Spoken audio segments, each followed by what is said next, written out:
بسم الله الرحمن الرحيم ولقد أرسلنا من قبلك في شيع الأولين وما يأتيهم من رسول إلا كانوا به يستهزئون كذلك نسلكه في قلوب المجرمين لا يؤمنون به وقد خلت سنة الأولين ولو فتحنا عليهم بابا من السماء فظلوا فيه يعرجون لقالوا إنما سكرت أبصارنا بل نحن قوم مسحورون ولقد جعلنا في السماء بروجا وزيناها للناظرين وحفظناها من كل شيطان رجيم إلا من استرق السمع فأتبعه شهاب مبين والأرض مددناها وألقينا فيها رواسي وأنبتنا فيها من كل شيء موزون وجعلنا لكم فيها معيشا ولستم له برازقين وإن من شيء إلا عندنا خزائنه وما ننزله إلا بقدر معلوم وأرسلنا الرياح لواقع فأنزلنا من السماء ماء فأسقيناكموه وما أنتم له بخازنين وإنا لنحن نحيي ونميت ونحن الوارثون ولقد علمنا المستقدمين منكم ولقد علمنا المستأخرين وإن ربك هو يحشرهم إنه حكيم عليم. حضرات گزشتہ سے پہلے کی مجلس میں اس آیت پر ہم لوگ آ کر رکے تھے جس میں اللہ نے یہ بات ارشاد فرمائی کہ ہم نے اس قرآن کو نازل کیا ہے اور ہم ہی اس کی حفاظت کرنے والے ہیں اور الحمدللہ یہ زندہ معجزہ دیکھیے گزشتہ 1450 سال سے دنیا کے ہر ملک میں مسلمان ہیں ہر جگہ قرآن مجید ہے لیکن کسی بھی جگہ آپ قرآن کو بدلا ہوا نہیں دیکھیں گے اور گزرے ہوئے زمانوں میں قرآن کو مٹانے کی جتنی بھی سازشیں کی گئی تھی وہ ناکامی رہی اور آپ کو یہ بھی حیرت ہوگی جان کر کہ قرآن مجید اکلوتی کتاب ہے جو اس طرح حفظ یاد ہوتی ہے ورنہ کوئی کتاب وقتی طور پر میموری پاور میں آدمی حفظ کر سکتا ہے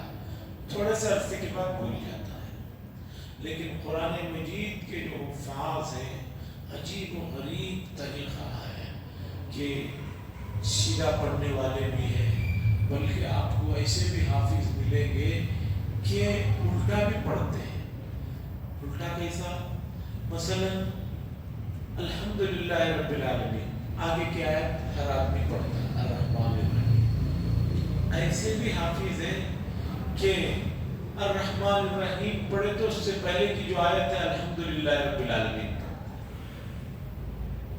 الٹا یوں پڑھنے والے بھی پچھلے من الجنت والناس سے لے کر وہاں میں نے بھی کسی زمانے میں کوشش کیا لیکن زیادہ ہو نہیں سکتا کیونکہ بڑی محنت کرنی پڑتی ہے آگے کے پڑھ لے کر جانا تو آسان ہے پچھلا الٹا پڑھنا حتیٰ کہ سورۃ فاتحہ میں ہی کنفیوز ہو جاتا ہے غیر المغضوب علیہم ولا الضالین اب آگے کیا ہے پڑھی ہے آدمی تھوڑی دیر کے لیے لیکن میں نے ایسے حافظوں کو بھی دیکھا میرے ساتھیوں میں سے تھے تو بتانا یہ ہے کہ قرآن کی یہ حفاظت اللہ نے جو وعدہ کیا زندہ دلیل ہے کہ قرآن اس طرح محفوظ ہے آپ کو کہیں بدلا ہوا رد و بدل نہیں ملے گا اور یہ سب سے بڑی بات ہے کہ جو حضرات قرآن مجید کو زیادہ سے زیادہ پڑھتے ہیں یا حفظ کرتے ہیں ان کے لیے سب سے بڑی بات یہ ہے کہ عمر کے آخری حصے میں ان کا میموری پاور لاس نہیں ہوتا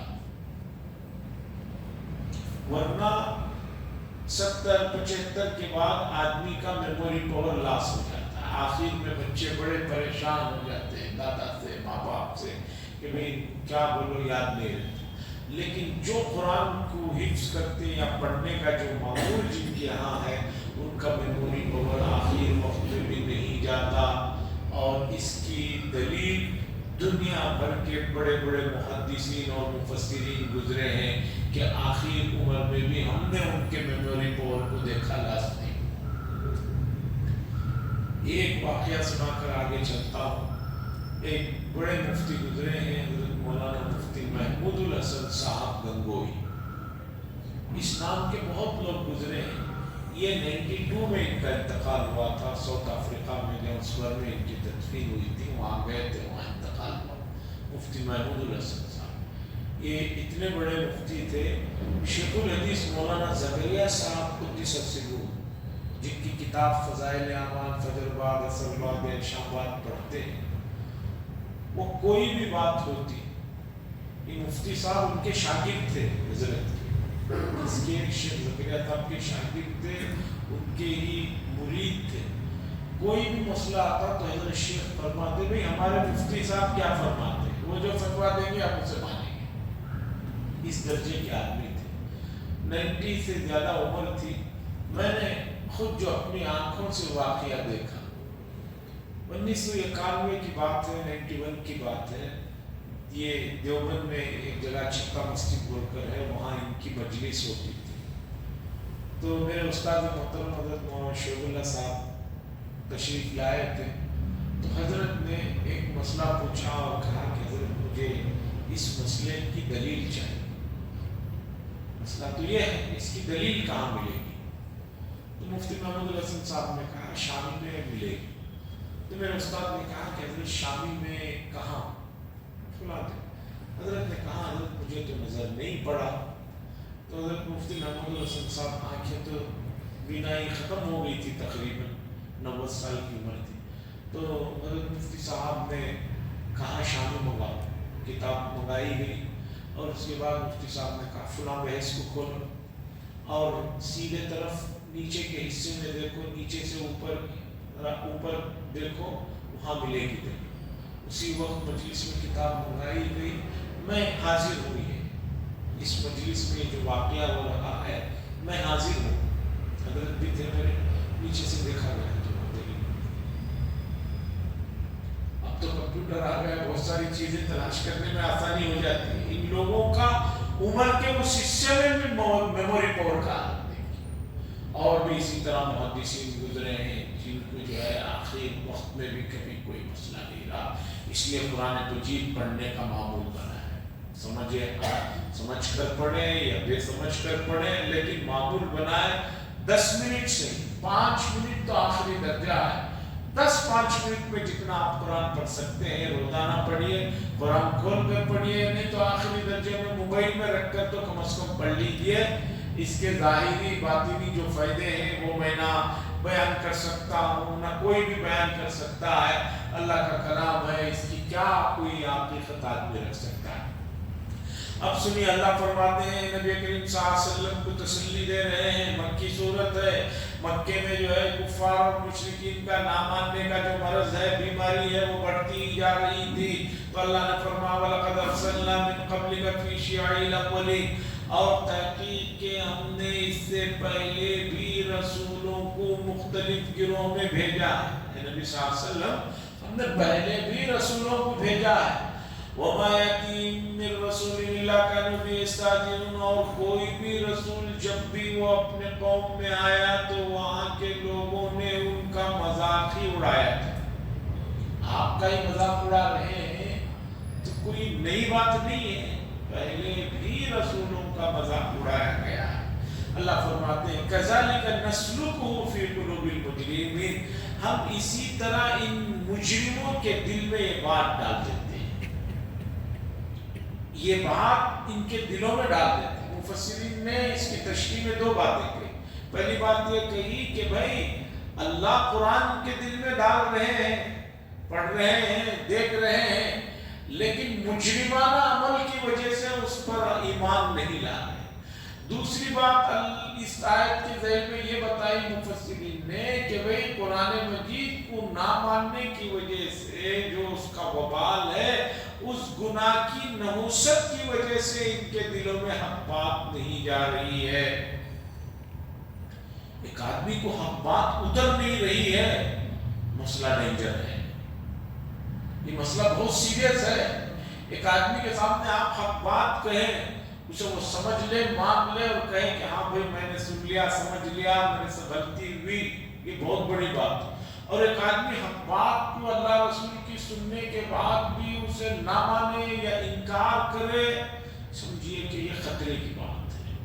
یہاں آیت جو چل رہا ہے مضمون، یہ مکے کے کفار سے متعلق چل رہا ہے، لیکن آپ ذرا غور کریں گے معاشرے میں ایسے بہت لوگ ملیں گے کہ غلط کام کر رہے ہیں، آپ ان کو تنہائی میں بھی کہیں گے کہ بھی یہ صحیح نہیں ہے، تو آدمی یہ کہے ہاں میں توبہ کرتا ہوں، میں رجوع کرتا ہوں، میں آئندہ نہیں کرتا ہوں، یہ بات ہے.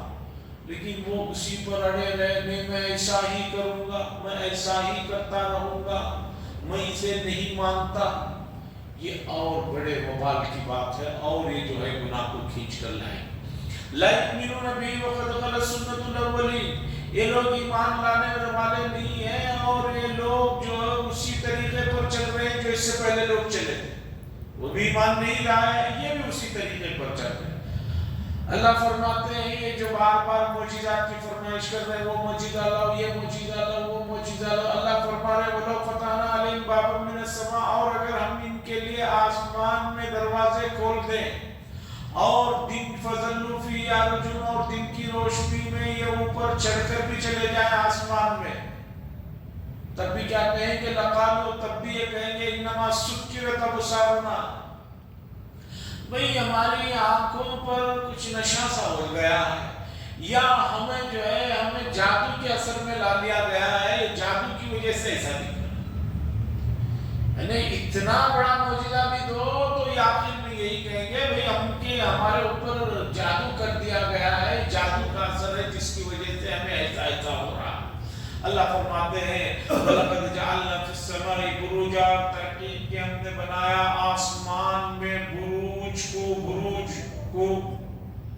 بروج کا ترجمہ عموماً قلعوں سے کرتے ہیں، لیکن یہاں مفسرین نے کہا بروج سے مراد ستارے ہیں، اور تحقیق کہ ہم نے آسمان میں ستاروں کو بنایا، وَزَيَّنَّاهَا لِلنَّاظِرِينَ، اور دیکھنے والوں کے لیے سجاوٹ عطا فرمائی.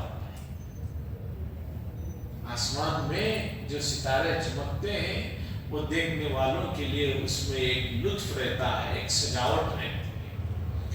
اب ہم شہر کے لوگ ہیں، ہمیں ستاروں کا مسئلہ سمجھ میں نہیں آتا، اس لیے کہ ہم لوگ لائٹوں میں جی رہے ہیں اور آسمان کی طرف سر اٹھا کر دیکھنے کا مسئلہ ہی نہیں ہے. ہم میں سے جو بڑی عمر کے لوگ ہیں، جو گاؤں دیہاتوں میں پلے ہیں، انہیں معلوم ہے کہ ہمارے بچپن میں ہمارے جو بڑے نانی دادیاں تھی، چھوٹے بچوں کو لے کر یہی آسمانوں پر ستارے دکھا کر کہانیاں بول کر جو ہے ہمارا جو ہے وہ انٹرٹینمنٹ یہی تھا. گاؤں دیہاتوں میں رات میں جو ستارے نکلتے ہیں، آسمان اگر صاف ہو، نارمل آدمی ایک مرتبہ جب دیکھتا ہے تو کم از کم اس کی آنکھوں میں ماہرین کہتے ہیں کہ 5000 ستارے نظر آتے ہیں.